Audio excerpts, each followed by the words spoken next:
Yeah! Yeah! We take those!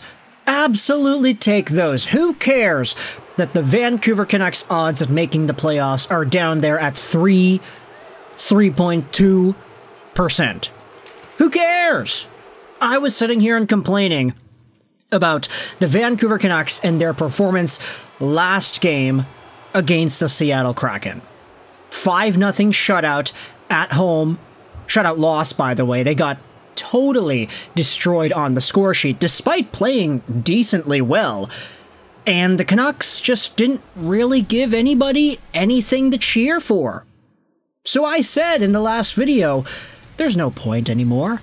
If this team is not going to show up, if they're not going to convert, then what are we really doing here? What are we doing as fans? Paying money to watch this team, paying expensive prices for beer and hot dogs, and giving more financial support to an owner that does not want to see the team miss the playoffs under any circumstance.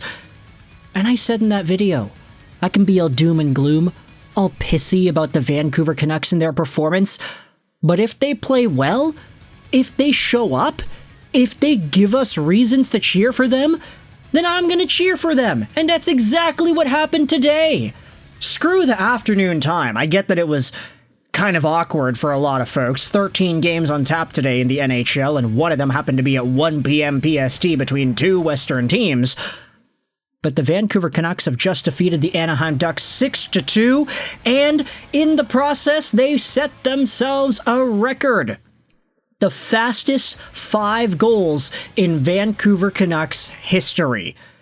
The Canucks Instagram page dubbed this Fast 5, and I like that. I like that a lot. So much that I'm going to steal that tagline and put it in the thumbnail of this video, because the Vancouver Canucks have scored 5 goals in 4 minutes and 30 seconds against the Anaheim Ducks. You know what was funny? Reading Lukas Dostal's Yahoo Fantasy chat as the goals were going in, one of the guys, like 20 minutes before the game began, was like, "Oh, incoming shutout for Lukas Dostal. It's 1-0 Anaheim because Troy Terry went out there and sniped it top cheddar, top corner on Thatcher Demko."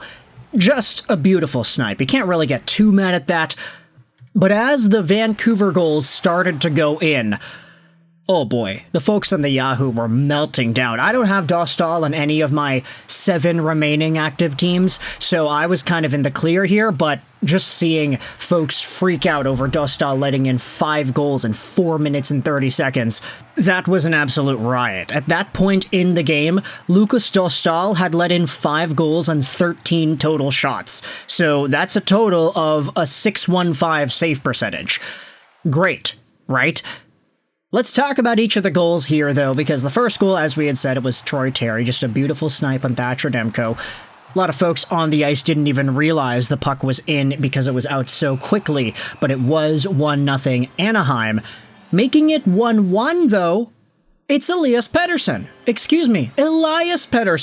with his first NHL goal, who buries a beautiful centering feed from Linus Karlsson right there in the slot, the prime time area, right in front of the net, right in front of the goalie, and Pettersson is able to beat Dostal, tying things up. Beautiful goal, beautiful shot. You love to see it out of the young rookie. Second goal of Vancouver's day. It comes 1 minute and 6 seconds later. And it's Phil Hronek. We'd been kind of talking about Hronek in the past little while here as a guy who could be a number 1 D-man. Is he that good? Is he riding on Hughes' coattails for his success? But guess what? This goal, not assisted by Hughes, it's assisted by Teddy Bluger, who throws the puck back over to Hronek at the point. He tosses one towards the goal, and it finds itself in the back of the net. It kind of hits a bunch of stuff along the way, and Dostal doesn't really get a good eye on it. It just kind of goes off the post and in. What a weird shot. It's up high, it's kind of a floater at the same time, but it beats Dostal either way and gives Vancouver the lead. All it took was 1 minute and 6 seconds. Well, guess what? 46 seconds after that, Brock Boeser gets a goal on the power play. This time it is assisted by Quinn Hughes, who gets the pass from Lekaramaki and who just throws it towards the goal along the ice there. Nice low shot. Boeser is right in front for the tip, and he gets it by the shoulder of Dostal. There's really nothing Dostal can do in that spot. It's a beautiful tip from a beautiful shot. 25th goal on the season for Brock Boeser, whom we had just discussed about earlier in today's show as a guy who could be on his way out via Frank Saravalli. But Quinn Hughes doesn't stop there, because Vancouver gets another power play just 2 minutes later, and this time it's Conor Garland. Vancouver gets 2 quick power play goals in succession here, and this second one comes almost immediately after the power play begins. Canucks have to get back into their own zone because Anaheim cleared it once, but then in the ensuing break-in, puck gets centered back over to Quinn Hughes, who throws it towards the goal. It's off the defenseman, off the goalie, and Conor Garland is right there on the rebound to bury the backdoor tap-in and make it 4-1 Vancouver. The Canucks scored 4 goals in the span of 3 minutes and, 45 seconds. But then they added another one, just 45 seconds after that. It's Dakota Joshua with his 6th on the year. Yeah, I know, it's kind of disheartening to hear that Joshua only has 6 goals on the year, but what are you going to do? The guy was hurt for a good chunk of time. The puck gets played back to Marcus Pettersson, who throws it towards the goal. It's tipped down by Kiefer Sherwood, and then it's right onto the stick and feet of Dakota Joshua, who is there and just throws it towards the net. It gets by Dostal, and it's a 5-1 game.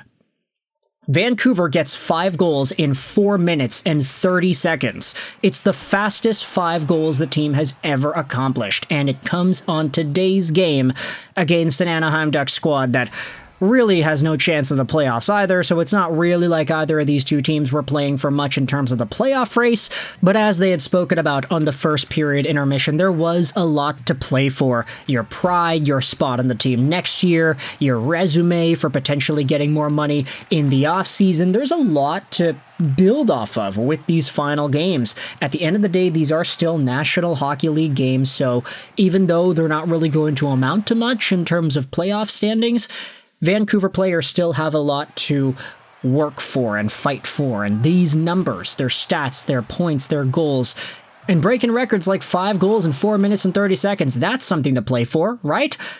Second period comes and we see 1 goal. It's scored by Trevor Zegras. It's a weird play. Radko Gudas takes a long one-time bomb, and it ends up deflecting off of the end boards out to the other side where Trevor Zegras is there. It's the old Kevin Bieksa to Maxime Lapierre play. And Demko is unfortunately down and out. He's not able to get the rebound, but it's a hard rebound. You can't really blame him for that.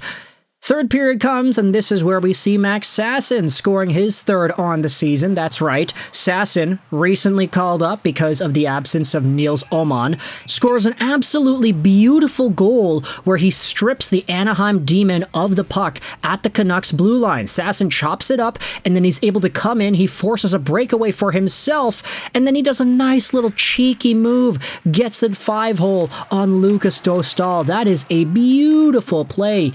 Might be the best goal that Max Sasson has ever scored at the National Hockey League level. One of the better ones out of these younger Abbotsford guys. But Sasson makes it 6-2 in the 3rd period. That's all she wrote. Thatcher Demko did have his work cut out for him, though. He did make 30 saves on 32 total shots against, so a .938 save percentage out of him.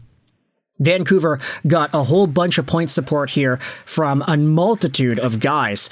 Only one defenseman on the ice today did not get a point, and that was Victor Mancini. All the other D-men either had an assist or a goal. Quinn Hughes had 2 assists on the night. There were only 4 forwards who didn't get a point today either. Drew O'Connor, Pia Suter, Atu Ratu, and Jake DeBrusk. Every other forward had at least a goal or an assist. Brock Boeser had both. So Vancouver just absolutely took it to the Anaheim Ducks. Fast 5, folks. The fastest 5 goals in Vancouver Canucks history, 4 minutes and 30 seconds. Let me know your thoughts in the comments section below about the Vancouver Canucks defeating Anaheim on this day. I see clearly a 6-2 win, and we can celebrate that, folks. I hope you enjoyed this video,